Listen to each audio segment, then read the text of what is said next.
But if we're not careful, the public, if we're not careful, you trying to come to the defense of the daughter can put the daughter in more harm's way, like the mother said, because if the mother gets to the point where she's mentally disturbed enough, she will take it out on that very daughter that you are all trying to defend.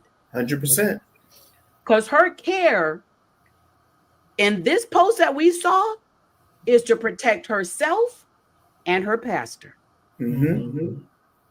So a lot of people, y'all out here trying to come to the defense of this young girl. And yes, I applaud you for wanting to help, but sometimes you have to do like the military stance, the military word phrase is you need to stand down. Yep.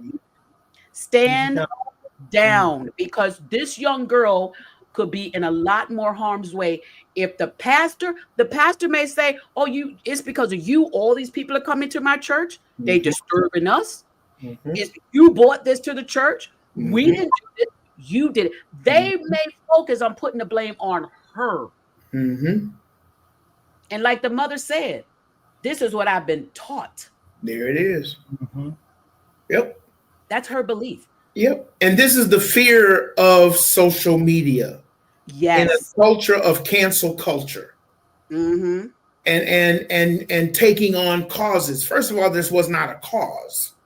Mm-mm. Okay. Second of all, this was in a church. Third, if you don't belong to that denomination, you really ain't got to say. You don't know. And number four, once the mother came out and said what she said, it's done. Mm-hmm. It's done. Yeah, you just have to pray like you. Go ahead. Yeah, and we really have to be in the position of defending, even though we got our own feelings and beliefs, we got to defend the mother's position. The only way we cannot is if this young lady is of age.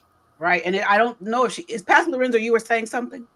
I'm saying this where it goes with we fight wrestle not against flesh and blood, but spirits and principalities, because this is truly something where we have to pray for them to see the truth, for her to be delivered, even if that church is not.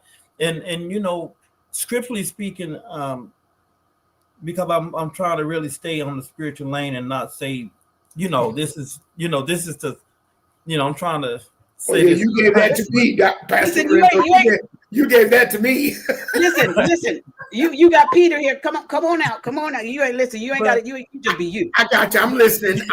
Real quick before you finish. You remember on Saturday Night Live when Chevy Chase would do the wrap up, and then they have Garrett Morris do it for the hearing impaired. Right. That's what we do. That's what we're gonna do tonight. You say what you gotta say. I'm saying what he meant to say was.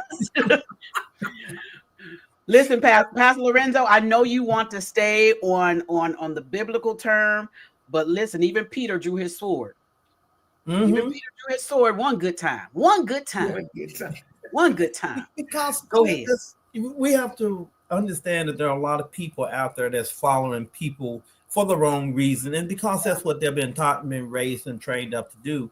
But the Bible says, Galatians 6:1 says, brethren, if a man be overtaken in a fault, you which are spiritual restore such as one in the spirit of meekness, considering thyself lest thou also be tempted.